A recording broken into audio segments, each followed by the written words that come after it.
Welcome back in English class. बच्चों, आज की हमारी इंग्लिश वर्कशीट 40 बेस्ड है मॉडल्स ऑफ गुड मैनर्स पर। So let us start. Good manners are important as they make others feel good. Good manners हमारे लिए इसलिए important होते हैं क्योंकि वे दूसरे को अच्छा फील कराते हैं। It is a way to pay your respect. ये एक तरीका होता है जब आप किसी दूसरे को रिस्पेक्ट पे करते हैं या किसी को सम्मान देते हैं। Good manners show the best in you. Good manners ये दिखाते हैं कि आपके अंदर क्या क्या अच्छा है and encourage others to do their best to.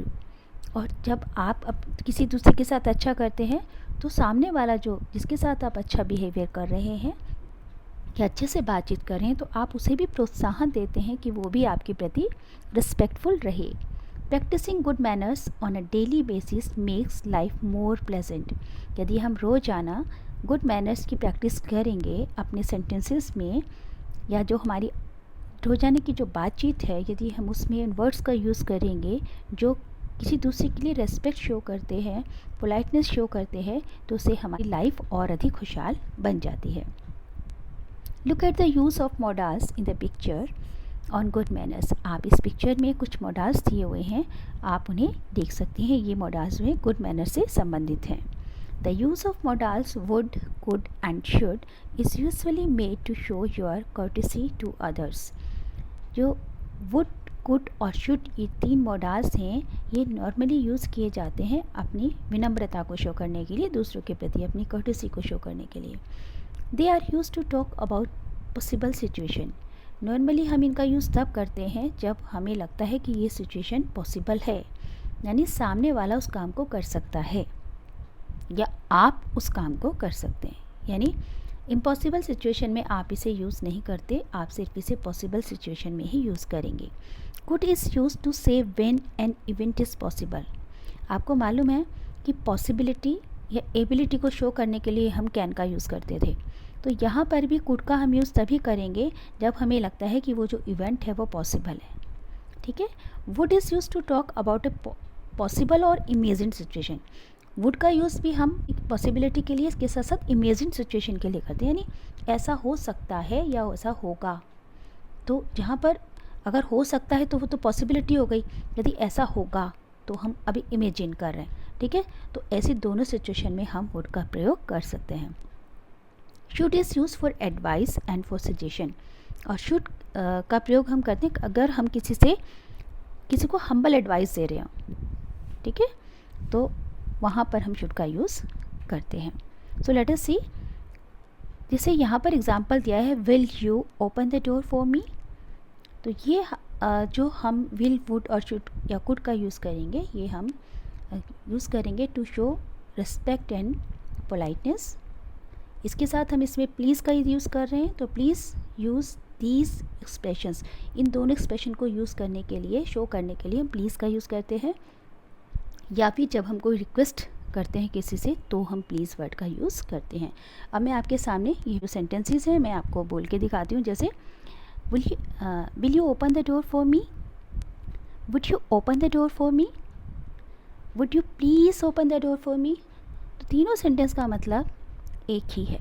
तीनों में ही आप किसी से रिक्वेस्ट कर रहे हैं कि क्या आप उसके लिए दरवाज़ा खोल देंगे। तो जो विल और वुड में थोड़ा सा डिफरेंस ये है कि विल की अपेक्षा वुड ज़्यादा हम्बल है, ज़्यादा पोलाइट है, और प्लीज़ अगर वर्ड और यूज़ कर देते हैं आप तो और ज़्यादा अधिक पोलाइट हो जाता है ये सेंटेंस आपका। ठीक है, विल से पोलाइटनेस शो हो रही है, यानी रिक्वेस्ट शो हो रही है, लेकिन जब आप वुड यूज़ करते हैं तो this is more polite than will. और आप यदि वुड के साथ प्लीज़ वर्ड का भी यूज़ कर रहे हैं तो this is the most polite sentence. Okay, इसी तरह से कुड का यूज़ करेंगे आप, तो कुड में आप हमेशा पॉसिबिलिटी को यूज़ करेंगे, जबकि वुड में पॉसिबिलिटी एंड इमेजिनेशन दोनों को यूज़ करना है आपको। तो could you open the door, एक तो आप ऐसे बना सकते हैं, could you please open the door. तो जैसे आप प्लीज़ वर्ड का यूज़ करते हैं तो वहाँ पर ये मोर हम्बल सेंटेंस बन जाता है। Could you possibly open the door, तो यदि यहाँ पे आपको संभावना लग रही है कि खुल सकता है, तब आप यहाँ पर पॉसिबली वर्ड का भी यूज़ कर सकते हैं। और अगर आप हम्बलनेस सिखा रहे हैं, आप पोलाइटनेस सिखा रहे हैं, तो आप ऐसे बोलेंगे would you kindly open the door, या would you mind opening the door, या फिर would you be so kind to open the door. तो इस तरह से एक सेंटेंस को कई तरह से कहा जा सकता है। अब ये आप पर डिपेंड करता है कि आप उसे कितना हम्बली किसी के सामने शो करते हैं। So now we shall do the exercise. In the following sentences about good manners, choose a correct modal from the choices given. यहाँ पर जो सेंटेंस दिए हुए हैं उन सेंटेंसेस में ये जो सब सेंटेंसेस गुड मैनर्स से रिलेटेड है, इसमें आपको करेक्ट मोडाल चूज़ करना है, ठीक है। तो first sentence is one dash stand up when an elder person enters a room. जब कोई बड़ा व्यक्ति कमरे में प्रवेश करता है तो व्यक्ति को खड़ा हो जाना चाहिए। तो this is a suggestion, this is an advice। तो जब हम सजेशन या एडवाइस की बात करते हैं तो we shall use should, right? तो हमारा जो आंसर होगा वो should होगा। Next is it is good manner if you make eye contact with people you are talking to। इसमें एक इमेजिनेशन की गई है कि यदि आप किसी से बात करें तो अच्छा होगा कि आप उसके साथ आई कांटेक्ट करके बात करें, ठीक है। तो यहाँ पर हमारे लिए करेक्ट मोडाल होगा would, right. Next is you dash use thank you and you are welcome while talking to others. जब आप किसी से बातचीत कर रहे हैं या बातचीत समाप्त करते हैं तो आपको कोई थैंक यू बोल रहा है तो आपको उसको यू आर वेलकम बोलना चाहिए। तो ये आपको एक सजेशन दी जा रही है, इसलिए आप यहाँ पर शुड वर्ड यूज़ करेंगे। Next is it is considered polite if you dash leave a thank you note. ये अच्छा माना जाएगा आपके लिए यदि आप किसी को थैंक यू नोट छोड़ते हैं। यदि आपका किसी ने काम किया है तो आपको उसके लिए थैंक यू नोट छोड़ देना चाहिए। तो पॉसिबिलिटी है ये आपके लिए, यानी आप छोड़ सकते हैं, तो इसलिए यहाँ पर क्या यूज़ होगा could. Teach children that they dash offer to serve people who enter their home.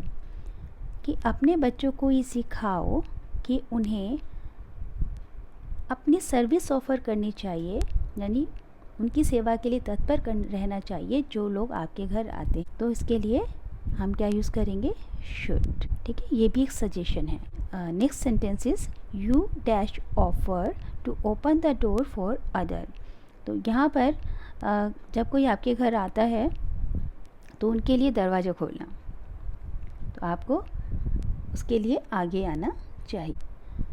यहाँ पर भी करेक्ट मोडाल होगा should, that is also a suggestion. Biting nails dash be a complete no for all.